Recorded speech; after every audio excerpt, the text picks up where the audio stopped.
Master, no, you don't know what you unleash. Free after all this time, free. The snake men are free once more. Yo, I am a snake. Welcome back to more Masters of the Universe content. The trailer's out tomorrow. But before we get to the trailer, I wanted to do this. Now, I'm going to post in the description the first time I reviewed Rise of the Snake Men, Part 1. And it was a very short video. I did this years ago when I was talking about Injustice and the Masters of the Universe saga. And I thought, let's go over this. I don't think we'll see the Snake Men anytime soon in this movie. We might, but I don't think so.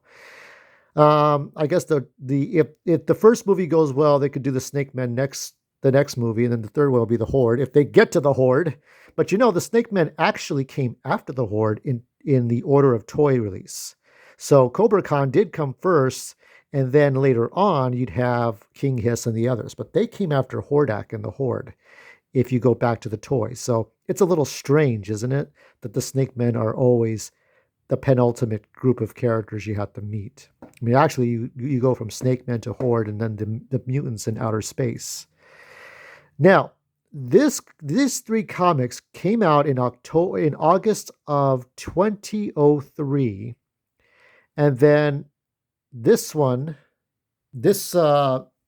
episode for Mike Young Productions came out and debuted in November of 2003. So it is difficult to pinpoint exactly who did what first, seeing as that animation takes longer than doing a comic book. I would assume that Val Staples got this done first. So Val Staples wrote this. Let's take a look at the credits, if we got a moment. So Val Staples' story, John Boy Myers, Andy Tong, Tony Washington. These are different art. So Emiliano Santalucia did not do this arc, and it's a more animated style than you would see. It's kind of closer to the animated series that we now. Funny thing is, this is Plex, Plex TV. If you go on YouTube, you will no longer find the Mike Young 2000X cartoon. You will no longer find the 2002 He-Man cartoons. They are removed from YouTube. You will find little clips here and there, but you will not find any of those episodes. They have been moved. So the only things you'll find is I don't know about the Adventures of He-Man, but you will only find the original He-Man cartoons on there, and everything else is on Netflix. So that's how that goes. So if you want to find episodes for free to watch, you can watch them on Plex. If you want to get the DVDs, I saw them. They were like, some of them were 400, 500.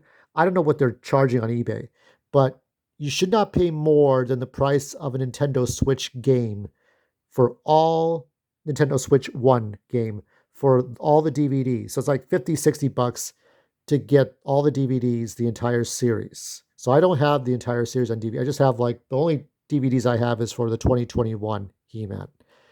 So with that said, we're going to look at there are differences between Val Staples' three comic books. Now, this is 2 episodes. Keep in mind, 2 episodes. And for the comic books, there are 3 parts. So we're going to go up to the point where Evil Lyn reunites with Skeletor. And then we'll count that as part 1. And I will show you how much is in part 1. So I'm going to play a few seconds of this, and then that's where we pause. If we can. There we go. That should look familiar to you. You remember this? Now, the following prologue is from the episode Snake Pit, which aired, I think, in season 1. And this kind of gives you an overview of the first time. Now, it's Zodak with a K and not Zodak with a C. So this is one of those things where I don't know why they gave the 2002 Zodak with a K. I'm not sure what that was about. Now, of course, when you look at the lore now, they say Zodak and Zodak are separate enforcers. You got the white Zodak, you got the black Zodak, the Christopher Judge sort of Stargate SG-1 Zodak is a separate guy. that's what they do now. But back then, I don't know what they were thinking or what the intention was. So we are looking at this prologue, this like previously on, because this story is not featured in a comic book except here. Now, this is I've talked about this, so this is where we see the difference of uh, the sorceress having the bad dream about King Hiss returning. Okay, she has to contact Adam. This is a nice scene where she's in her version of lingerie. This is as racy as she gets because she's looking good. She's not in her usual outfit. Great art. So she has to contact Adam. Now here, this is the whole beginning's about Zodak and his brother fighting the Snake Men, which is a horrible way for the brother to go. So it's just Zodak by himself. Now he's dragged over the lava. He falls. Now Zodak is the one that has the bad dream. His room is very different from the comic book, and I'll show you how. Now here he knows about the Snake Men. He knows about the vision of the Snake Men. It's Zodak who gets the vision. So here, the sorceress just gets a message from her orb. Now in the comic, there's this whole sort of ensemble. Okay, you got Orko, you got Mekaneck, you got Stratos, you got everybody who ends up showing up to go to where Snake Mountain is and warn Skeletor. Talked about all this before. My liege, my king, the Snake Men are returning. I was told He-Man and Zodak seal the void. So there's this whole back and forth with the king and the queen. And we gotta, basically Man-at-Arms needs permission to get all his forces together to stop the Snake Men. So they got to go to Skeletor's den. So this is where they have to work together. I like this look. This is Prince Adam's like, oh, okay. like, does he want to do this or not? So everybody knows what's going on. We already have that warning. Now, we see it in the cartoon, but we don't see it. Everything is just later that day. We just kind of go forward. And I like this kind of shot where Teela looks her best and he says, well, birds hate snakes, so Stratos wants to come along. So there's this whole thing back and forth, back and forth. So he takes off and they get their forces. These are their forces. Everybody's ready to go for Eternia. So there's this whole scene that is not in the cartoon. This is not in the cartoon episode at all. That the Man-at-Arms and his army is getting ready. Look at all these toys, right? There's a soldier there. And so they transform. Now, he sees that he has transformed, but he has changed. So the sorceress tells him after he's transformed that this is the armor he needs to help fight. It will serve you well in your upcoming battle with evil. So just more toys to sell. But so He-Man and Battle Cat. I'm losing my brain cells here. He-Man and Battle Cat are ready to go. Okay, so we have this whole scene with the king and the queen, Eternia. Everybody's talking. We don't get that in the episode. So this is just in Duncan's laboratory. There's Cringer playing with the rat. So she warns him basically about the armor. So he's warned ahead of time. So this is a cooler animation scene here. So this scene plays out the same as in the comic. And here is Skeletor, of course. So this is in the cartoon. It's a little bit different. Where exactly is Evil Lyn? So the dialogue is going to be a bit different. There's more time to say things in the comic book, whereas in the cartoon, everything's cut up a little bit because we got to have commercials. You got to have toy commercials, cereal commercials, whatever commercials, and because it was Cartoon Network. And so there's more time to speak here.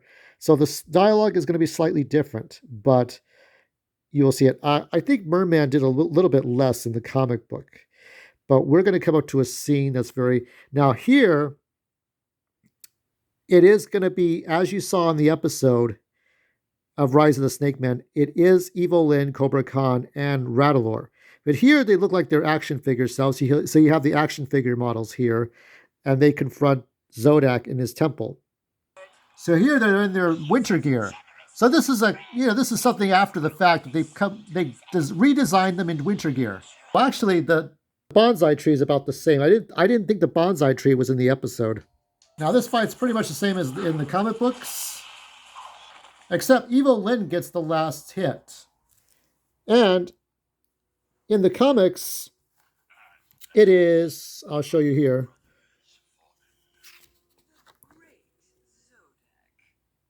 It's Radalor. And of course, he keeps his helmet on in the comic books. So he loses his helmet in the cartoon, but in the comic books he keeps the helmet on, and it's Radalor who gets the last hit. So it's a little different. Now they talk about in the cartoon, they talk about how difficult it is to get to Snake Mountain. Obviously, since we know that Man-at-Arms, Teela, Stratos, Mechanex, since the Masters are going all the way over there. Now, He-Man has yet to show up. Okay, He-Man has not shown up yet. But, and of course, Zodak's going to take off and go to where they're at. But we don't address this problem. They hear, they say, oh no, that Skeletor is going to stop us. Here, that's not addressed. So, it's cutting corners a little bit here, but not over there. That's the difference. So here, Stratos falls. But we don't see that clearly, though. We get a slight aerial shot, but Man-at-Arms catches Stratos, which I'm sure he does in the cartoon, but you can't see it too well. So this fight's played out a little bit longer because it's a cartoon. You got to have action. That's different dialogue. There must be some way to let Skeletor know we come in peace. I'm afraid it's too late for that, Man-at-Arms. Because all those who trespass on Snake Mountain, there can be no peace. So they're all surrounded. Now, Evil Lyn does show up. So here, that's where we're at now. So right now, this is, where are we at here? Where are we at? This is 9 minutes and 41 seconds. We haven't even gotten through the first episode. And this is the first issue almost done. Now, this scene does appear, I think, at the very end of this episode, but it's the end of this comic. So before we even get to He-Man, now He-Man shows up and Evil Lyn shows up, but before those two show up, okay, and actually, let me see. So Evil Lyn's supposed to show up, and these two are going into the Snake's Den, but they've already released King Hiss in issue 1 before these moments here are done. So that's where it's at right now. So if you wanted to compare the two, and here you get a little funny comic book here. What is that? This is Orko reveals. Roboto told me this one was the best. This one was the best one yet. In the end, Larry's godfather dies. So this is Larry Potter, the Harry Potter book. Now it's your turn. So you spoiled the book. Why'd you spoil the book? So this is Eternian Days. You get this in there, and here you get also, this is the issue 2 cover that was never used. It was a different one, repainted, redrawn. So it's the same thing, but you notice this. So little things like that. Rob Zombie Spook Show. I have these issues. I've talked about these. So that's it for now.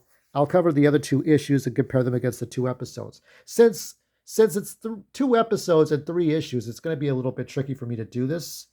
But we will get to 941. I will make a note of that. 941. Okay. So that is where we are. Good journey. Do something different. And I'll react to the full trailer in a few hours.